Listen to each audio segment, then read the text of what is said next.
સમિતિ દ્વારા કેન્દ્રના ચૂંટણી પંચને એક ડેલિગેશન આજે મોકલવામાં આવ્યું હતું। આ ડેલિગેશનમાં મારી સાથે જમાલપુર વિધાનસભાના ધારાસભ્ય શ્રી ઇમરાનભાઈ ખેડાવાલા, દરિયાપુરના પૂર્વ ધારાસભ્ય શ્રી ગ્યાસુદ્દીનભાઈ શેખ, અમારા લીગલ સેલના બંને અગ્રણી આગેવાનો શ્રી રવાણી સાહેબ, ઇકબાલભાઈ, ભાઈ જુનેદભાઈ, ભાઈ બેનજીવાલા, આ ડેલિગેશન એ ચૂંટણી પંચને હાલ અમે મળીને આવ્યા છીએ। અમારા સન્માનીય નેતા રાહુલ ગાંધીજીએ છાતી ઠોકીને એમ કીધું હતું કે ભારતીય જનતા પાર્ટી એ વોટ ચોરી કરીને સત્તા ઉપર આવે છે, અને આજે અમે પ્રૂફ પણ કરવા માંગીએ છીએ। ગુજરાતમાં જે રીતે સમગ્ર ગુજરાતની અંદર એસઆઈઆરની જે પ્રક્રિયા થઈ અને એ એસઆઈઆરની પ્રક્રિયા થયા પછી જે ડ્રાફ્ટ મતદાર યાદી જે બહાર પાડવામાં આવી, એ મતદાર યાદી બહાર પાડ્યા પછી ફોર્મ નંબર 6 હોય, ફોર્મ નંબર 7 હોય કે ફોર્મ નંબર 8 હોય, એ મેપિંગની વાત હોય કે નવા ફોર્મ ભરવાની વાત હોય કે સ્થળાંતરની વાત હોય, એની પ્રોસેસ ચાલી રહી છે। અને આ પ્રોસેસની અંદર બીએલઓ કક્ષાના ચૂંટણી અધિકારીશ્રીઓ, દરેક રાજકીય પાર્ટીના બીએલએ એ લોકો પણ આની અંદર, અને તમામ રાજકીય પાર્ટીના આગેવાનો પણ ભાગ લઈ રહ્યા છે। ગુજરાતની અંદર ડ્રાફ્ટ મતદાર યાદી બહાર પાડ્યા પછી એક રાજકીય ષડયંત્ર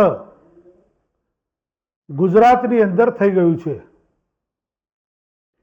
અમે પોતે એક જાગૃત ધારાસભ્ય હોવાને નાતે, એક જાગૃત આગેવાન હોવાને કારણે જે વાત દાયલીમડા વિધાનસભામાં આવી, જે વાત જમાલપુર વિધાનસભામાં આવી, જે વાત દરિયાપુર વિધાનસભામાં આવી, જે વાત મણિનગરમાં આવી, જે વાત બાપુનગર વિધાનસભામાં આવી, અને એના આધારે અમે અમારા વિસ્તારોની અંદર એક્ટિવ થઈને જે પ્રોસેસ કર્યા પછી જે માહિતી બહાર આવી છે, માહિતીના આધારે ચોક્કસ લાગે કે ભારતીય જનતા પાર્ટી એ વોટ ચોર પાર્ટી છે, સાચા મતદારોના મતનો અધિકાર છીની લેનારી પાર્ટી છે, અને સંવિધાનની વિરોધની આ પાર્ટી છે, બંધારણની વિરોધની આ પાર્ટી છે, એવું આજે જાહેર થઈ ગયેલું છે। કે જે રીતે ડ્રાફ્ટ મતદાર યાદી બહાર પાડ્યા પછી 182 વિધાનસભાની અંદર એ જિલ્લાના કલેક્ટરો દ્વારા એ વિધાનસભાના એઆરઓને એક બંચ આપવામાં આવ્યું છે। એ બંચ ફોર્મ નંબર 7નું છે, અને આ ફોર્મ નંબર 7નું જે ફોર્મ છે એનું જે બંચ આપવામાં આવ્યું છે, એમાં મતદાર યાદીમાંથી મતદારનું નામ કમી કરવા માટેનું આ ફોર્મ છે, અને એ ફોર્મ એઆરઓ દ્વારા એ વિધાનસભાના બૂથના બીએલઓને આપવામાં આવ્યું છે। અને હું આપને બાપુનગર વિધાનસભાની અંદર, જમાલપુર વિધાનસભાની અંદર જે ફોર્મ આવેલા છે, જે ફોર્મના આધારે જે લોકોએ વાંધાઓ પાડ્યા છે એનું ચૂંટણી કાર્ડ, એનો પોતાનો મોબાઈલ નંબર, એ તમામ વિગતો હું આજે પ્રેસ સમક્ષ મિત્રો ગુજરાત પ્રદેશ કોંગ્રેસ સમિતિ વતી આપને આપવા માંગુ છું। જે રીતે મેં આપને વાત કરી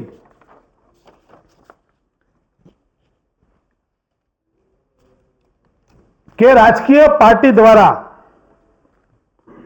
જે પણ બીએલઓ છે એ બીએલઓને આ રીતે બૂથ વાઇઝ, અને એ બૂથ એટલે કેવા બૂથ કે જે બૂથની અંદર કોંગ્રેસના કમિટેડ વોટર્સ છે, એમાં ગરીબ મતદારો આવી જાય, દલિત મતદારો આવી જાય, મુસ્લિમ મતદારો આવી જાય અને ઓબીસી મતદારો આવી જાય, દરેક વિધાનસભામાં બૂથ હોય, જે બૂથોમાં કોંગ્રેસ પાર્ટીના કેન્ડિડેટને સૌથી વધારે મત મળે છે એ બૂથોની અંદર આ રીતે કીટ બનાવીને, આ હું આપને જે પહેલી વિગત જે આપને આપું છું એનો આધાર એ છે કે આ રીતે પ્લાસ્ટિકની કોથળીમાં આ રીતે બંધ કરીને આપેલા છે, એની અંદર ફોર્મ ભરેલું છે, એ ફોર્મ આ રીતે ફોર્મ ભરેલું છે, કયા વ્યક્તિએ કયા બૂથ નંબરની અંદર કઈ વ્યક્તિનો વાંધો ઉપાડ્યો એનું આ ફોર્મ છે, જેનું ફોર્મ ભરેલું છે, જે વ્યક્તિએ વાંધો ઉપાડ્યો છે. હવે આ તમને ષડયંત્ર એટલા માટે કહું છું, આ રાજકીય કોઈ પણ વ્યક્તિ વાંધો ઉપાડે, હું આજે કોઈ વ્યક્તિનો વાંધો ઉપાડું છું તો જે ફોર્મ છે એમાં 7 કે 8 કોલમ ભરવાની છે, તો 7 8 કોલમ હું મારી પેનથી ભરીશ. આમાં તમે જોશો આ ફોર્મમાં તો નીચેની કોલમ છે એ કોકની ઓફિસમાં બેસીને ટાઈપ કરવામાં આવેલી કોલમો છે. અને આ રીતે હું આ બાપુનગર વિધાનસભાનું આપને કહું છું કે આખી માહિતી એ હું આપને મીડિયાના તમામ મિત્રોને એક કોપી પણ હું આપને આપીશ. ખાસ મારે આપને એ કહેવું છે કે આ ષડયંત્ર કેટલા માટે કહું છું, આ રાજકીય ષડયંત્ર છે. બાપુનગર વિધાનસભાની અંદર 4 વ્યક્તિઓના હું આપને જે પુરાવા આપું છું એ 4 વ્યક્તિઓના મતદાર ચૂંટણી કાર્ડના આધારે મતદારોના વાંધા ઉપાડવામાં આવેલા છે. આ 4 વ્યક્તિનું નામ છે કમલેશ સદાશિવ ગોડલે, દુર્ગાબેન ઘનશ્યામભાઈ તિવારી, દીપકભાઈ તિવારી અને દીપુભાઈ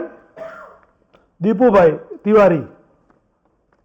આ 4 વ્યક્તિઓએ પોતાના ચૂંટણી કાર્ડનો ઉપયોગ રાજકીય પાર્ટીના આગેવાન દ્વારા આમના ચૂંટણી કાર્ડનો ઉપયોગ કરવામાં આવ્યો છે.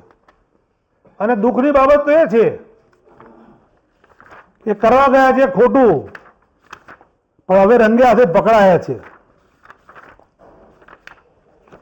જે કમલેશ ગોડલે કમલેશ સદાશિવ છે કે જેના ચૂંટણી કાર્ડના આધારે આ રીતે ફોર્મ ભરીને એને વાંધો ઉપાડ્યો છે. એનું પોતે જે લખેલું નામ છે એ ગુજરાતીમાં છે, નીચેની જે વિગત છે એ વિગત સંપૂર્ણ રીતે ઇંગ્લિશમાં ઇંગ્લિશમાં ટાઈપ કરવામાં આવેલી છે. આ કમલેશભાઈને બાપુનગર વિધાનસભાના અમારા આગેવાનો દ્વારા અને BLA 2 દ્વારા જ્યારે એની પૂછપરછ કરવામાં આવી ત્યારે પૂછપરછની અંદર દીપકભાઈએ જે ખુલાસો કર્યો છે એ હું આપની સમક્ષ મૂકું છું. દીપકભાઈએ ખુલાસો કર્યો છે, પ્રતિ ચૂંટણી અધિકારી શ્રી બાપુનગર, આથી હું દીપકભાઈનો ભાઈ લખું છું, દીપકભાઈનો ભાઈ હું લખું છું. દીપકભાઈને લખતા વાંચતા આવડતું નથી. બૂથ નંબર 180માં મારા નામથી અને સહીથી 31 ફોર્મ નંબર 7ના કમી કરવા માટે અરજી થયેલ છે, જે ખરેખર મેં કરી નથી. મારું નામ અને મોબાઈલ નંબરનો દુરુપયોગ કરીને આ વાંધા અરજી કરેલ છે. એ દીપકભાઈનું નામ અને એનો ફોન નંબર આની અંદર ડિટેલ છે આખી. આવી જ રીતે દુર્ગાબેન છે, એનું ચૂંટણી કાર્ડ છે. દુર્ગાબેને પોતે વાંધો ઉપાડ્યો છે, એનું પણ આની અંદર એ છે. તિવારી દુર્ગાબેનનો એમણે પોતે પણ BLO ને લખીને આપેલું છે, કાગળ જે છે. એવી રીતે ભાઈ કમલેશ સદા ગોળકી એનું પણ લખીને આપેલું છે, એને પણ લખીને આપેલું છે. એ લોકોએ BLO ને લખીને આપી દીધું છે કે અમે આ રીતની કોઈ વાંધા અરજી કરી નથી. બાપુનગર વિધાનસભાના અમારા BLA 2 દ્વારા, BLA આગેવાનો દ્વારા, કોંગ્રેસના આગેવાનો દ્વારા જ્યારે તપાસ કરતા આ 4 વ્યક્તિઓને જ્યારે પૂછવામાં આવ્યું ત્યારે અનિતાબેન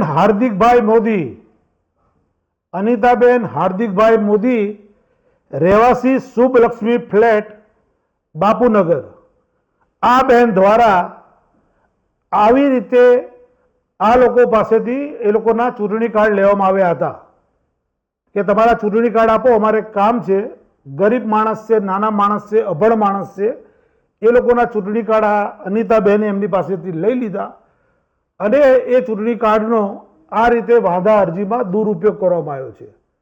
આ વાત હું નહીં, આ ચારે ચાર વ્યક્તિઓ જેના નામ હું આપને આપું છું, તેની વિગત આપને આપું છું, જેના ફોન નંબર આપું છું, એ લોકોએ પોતે આપેલી વાત છે. અને આ જે અનિતાબેન, હાર્દિકભાઈ મોદી છે, આ ચારેનું કહેવું છે કે ભારતીય જનતા પાર્ટીની આ કાર્યકર્તા છે અને આ કાર્યકર્તાએ એની પાસેથી આ ફોર્મ ઉઘરાયા છે. આજે અમે ચૂંટણી પંચને અમે પર્સનલી પાંચે પાંચ અમે લોકોએ મળ્યા. પ્રદેશ સમિતિ તરફથી પણ અમે એક આવેદનપત્ર આપ્યું. વ્યક્તિગત અમારું આવેદનપત્ર ભાઈ મારો વ્યક્તિગત અને ગ્યાસુભાઈ અને ઇમરાનભાઈનું પણ અમારું જે આવેદનપત્ર અમે ગઈકાલે જે પોસ્ટ કર્યું હતું જે એ પણ આજે અમને સુપરતમાં આપ્યું છે. આમ અમે ડિમાન્ડ કરી છે કે ચૂંટણી પંચ દ્વારા 182 વિધાનસભાની અંદર આવતા કલેક્ટર સાથે વિડીયો કોન્ફરન્સ કરીને આવા વાંધા અરજીવાળા ફોર્મ 7 કેટલા આવ્યા છે એ ફોર્મની વિગતો લો અને તાત્કાલિક એ ફોર્મો કલેક્ટર ફરી પાછા ત્યાં જમા લઈ લે એવી અમે ડિમાન્ડ કરેલી છે. અને જે ફોર્મોનું મારું વિતરણ થયું જેના વાંધા આવ્યા છે એ વાંધા આપનાર મતદારને નહીં, જે વ્યક્તિના મતદાર તરીકે જેનો વાંધો આવ્યો છે એને બોલાવવાની જરૂર નથી, પણ જે વ્યક્તિએ વાંધો ઉપાડ્યો છે એને બોલાવો કે ભાઈ આ વાંધો તે હકીકતમાં તે ઉપાડ્યો છે કે કેમ, અને એ કહે કે હા મેં ઉપાડ્યો છે, પછી તમે મતદારને બોલાવો. આ રીતની અમે માગણી કરેલી છે. ભારતીય જનતા પાર્ટીનો ડર આવનારી વિધાનસભાની ચૂંટણીને દેખીને સ્પષ્ટપણે દેખાઈ આવે છે. રાહુલ ગાંધીજીએ કરેલી વાત વોટ ચોર ગદ્દી છોડ, ભારતીય જનતા પાર્ટીએ ગુજરાતની અંદર કોંગ્રેસના મતદારો જે વિધાનસભાની અંદર જે બૂથોમાં છે ત્યાં રીતે ફોર્મ નંબર 7 ખોટી રીતે ભરીને ભાજપના જ કાર્યકરો દ્વારા આ ફોર્મ જમા કરવામાં આવેલા છે. ગરીબ માણસોના ચૂંટણી કાર્ડ લઈને એ આજે પ્રૂફ થાય છે. આ તમામ પુરાવા, તમામ પ્રૂફ એ ચૂંટણી અધિકારી શ્રી શુક્લાજીને પણ અમે આજે ડેલિગેશન દ્વારા એ લોકોને અમે આપેલા છે.